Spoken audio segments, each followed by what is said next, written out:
Halo anak-anak, ketemu lagi dengan Pak Willy di sini. Bagaimana kabar kalian? Semoga kalian dalam keadaan yang baik-baik saja. Jika kalian dalam keadaan sakit, Pak Willy berharap kalian cepat sembuh, istirahat yang cukup, makan makanan yang bergizi, supaya kalian bisa cepat untuk berkumpul dengan kita dalam pembelajaran daring. Pada kesempatan kali ini, kita akan melanjutkan PKN tema 4 tentang globalisasi. Kemarin kita sudah mengerti apa itu globalisasi. Globalisasi timbul karena internet, kemudian bagaimana kita menyikapi perbedaan ekonomi karena bentang alam dan sebagainya. Maka kita akan melanjutkannya ke bagian kedua. Pada bagian kedua ini kita akan mulai dari kegiatan ekonomi. Apa itu kegiatan ekonomi? Kegiatan ekonomi adalah suatu aktivitas, usaha, atau pekerjaan, di mana kegiatan ekonomi ini dibagi menjadi 3. Yang pertama adalah produksi, di mana kegiatan itu dilakukan untuk menghasilkan suatu barang atau benda atau jasa yang digunakan untuk memenuhi kebutuhan. Misalnya produksi beras, produksi makanan siap saji, produksi listrik. Nah, itu adalah proses produksi. Setelah proses produksi, ada proses distribusi.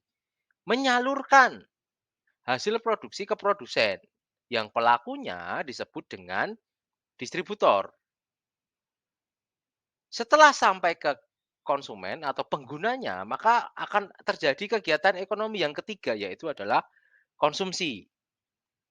Di mana konsumsi adalah menghabiskan atau mengurangi nilai guna dari suatu barang atau jasa. Nah, ada 3 proses dalam kegiatan ekonomi. Nah, kita tahu sekarang, mungkin anak-anak di rumah atau orang tuanya atau kakaknya itu senang dengan belanja online. Ternyata di masa pandemi ini, kegiatan belanja online ini akan menjadi suatu tren. Kenapa Pak Willy memasukkan kegiatan ekonomi ini di tahukah kamu? Karena kegiatan ekonomi menggunakan e-commerce atau situs-situs penjualan digital seperti Bukalapak, Tokopedia, Shopee, itu ternyata akan memangkas kegiatan distribusi menjadi lebih kecil. Efeknya apa? Efeknya adalah barang-barang yang dijual di sana itu menjadi lebih murah. Nah, dengan semakin majunya teknologi, dengan semakin berkembangnya teknologi, dampak globalisasi, maka kita bisa belanja lewat aplikasi e-commerce atau aplikasi belanja itu dari belahan dunia manapun. Kita bisa beli misalnya stroberi kita bisa beli dari Australia karena di sana lebih murah dan lebih fresh, itu bisa. Kita misalnya Pak cari, wah mau cari jaket kulit yang murah, oh di Garut ada. Tanpa kita harus ke Garut, tanpa kita mendatangkan proses distribusi jaket dari Garut, kita bisa langsung pesan ke produsennya. Jadi dari konsumen ke produsen itu akan memangkas distribusi dan membuat barang menjadi lebih murah. Jadi dampak globalisasi juga mempengaruhi kegiatan ekonomi, salah satunya dengan belanja online. Nah, kita tahu itu yang ada tukul arwananya itu, Shopee COD itu akan sangat lekat di telinga kita. Makanya belanja online semakin mudah, Pak Willy masukkan dalam rubrik tahukah kamu. Nah, kita lanjutkan ke materi berikutnya. Bagaimana sikap positif yang kita kembangkan dalam keberagaman ekonomi. Penerapan sikap positif dalam keberagaman ekonomi ini sangat penting. Kenapa penting? Karena sikap ini digunakan untuk menjaga kelangsungan kegiatan ekonomi. setiap individu yang kemudian berdampak pada kegiatan ekonomi secara nasional. Jadi ketika misalnya ada suatu pabrik, di pabrik itu ada satu bagian yang pegawainya tidak mendapatkan upah yang memadai, maka si pegawai itu akan mengajak teman-temannya untuk melakukan demo. Ketika pabrik itu tidak bisa bekerja karena, pegawainya demo, pabrik itu tidak bisa memenuhi kebutuhan, yang diproduksi dan itu akan mempengaruhi proses perekonomian pada suatu regional atau kawasan. Nah, ketika kegiatan ekonomi itu terganggu, maka satu negara pun bisa terganggu. Dampaknya seperti itu. Maka kita harus mengurangi dampak-dampak itu, misalnya seperti perpecahan, pertikaian, demonstrasi yang kemudian berujung pada kericuan, tindak-tindak kriminalitas, kecemburuan sosial karena upah upah di pabrik A lebih tinggi daripada di pabrik B. Nah, itu adalah peran negara bagaimana dia menjembatani perbedaan-perbedaan itu supaya mengecilkan dampak dari keberagaman ekonomi. Kita juga tahu bahwa Indonesia ini yang maju dalam bidang ekonomi Pulau Jawa dan Pulau Bali. Maka pemerintah berusaha untuk meratakan kegiatan-kegiatan ekonomi dengan mengacu pada sumber daya alam yang ada. Misalnya bagian Sumatera itu kemudian akan ditanami dengan sawit dan produksi yang berkembang adalah produksi sawit. Kemudian di bagian Indonesia Timur tambangnya yang berproduksi baik. Nah, itu adalah peran dari pemerintah. Untuk pokok pembahasan yang selanjutnya kita akan melihat bagaimana kita mencintai produk dalam negeri. Nah, apa yang menjadi manfaat ketika kita menggunakan produk dalam negeri? Jadi kita akan menunjukkan rasa cinta terhadap tanah air kita. Kita menghargai produk-produk lokal, dengan kata lain akan memperluas lapangan pekerjaan dan meningkatkan pendapatan negara. Meningkatkan kesejahteraan masyarakat, kemudian memajukan produksi dalam negeri. Selain itu, kita juga berpartisipasi dalam pembangunan nasional. Ikut melestarikan bahkan mematenkan barang buatan dalam negeri sebagai barang asli Indonesia.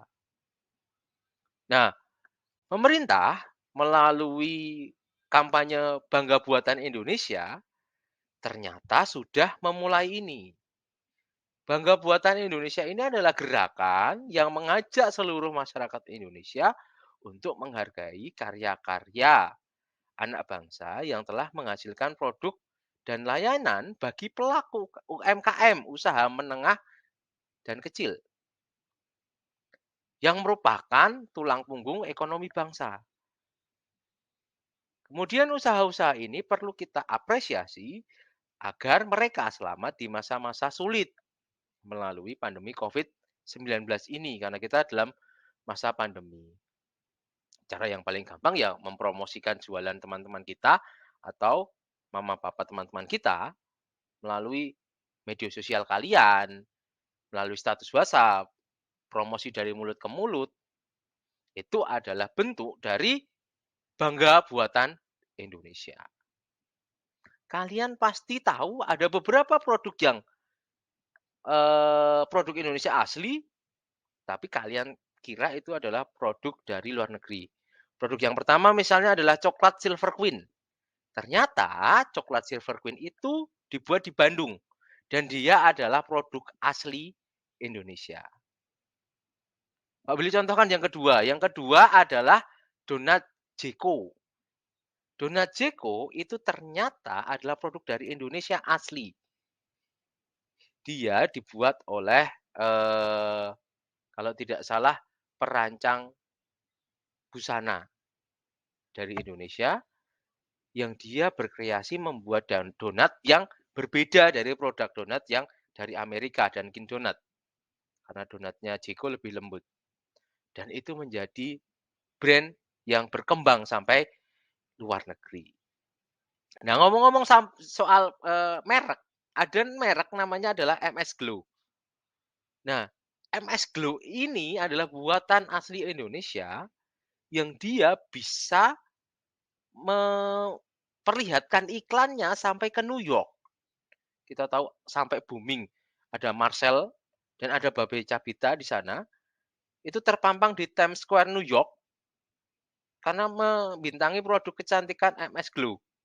Kalian lihat wajahnya, Babe Cabita sama Marcel itu kan sama kayak, wajahnya Pak Willy ya. Jadi dia gemuk, dia gendut, hitam.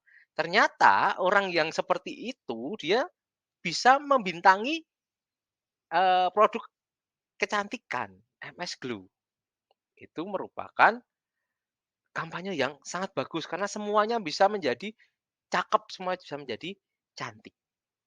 Nah, bahkan iklannya itu dipampang di New York. Nah, kita bangga menggunakan produk dalam negeri. Banyak produk dalam negeri yang bisa kita, pakai dengan bangga. Apakah kalian juga menggunakan produk-produk dalam negeri dalam kegiatan sehari-hari kalian? Coba kalian tulis di kolom komentar, produk dalam negeri apa yang kalian gunakan. Nah, sampai di sini dulu perjumpaan kita kali ini tentang globalisasi bagian yang kedua. Kita tadi sudah bicara tentang eee, kegiatan ekonomi, kemudian manfaat yang diperoleh dengan menggunakan produk dalam negeri, sampai produk dalam negeri yang itu mendunia. Semoga dengan pelajaran ini kalian bisa terinspirasi untuk mengembangkan, bahkan mempunyai produk-produk sendiri yang bisa terkenal sampai di mancanegara.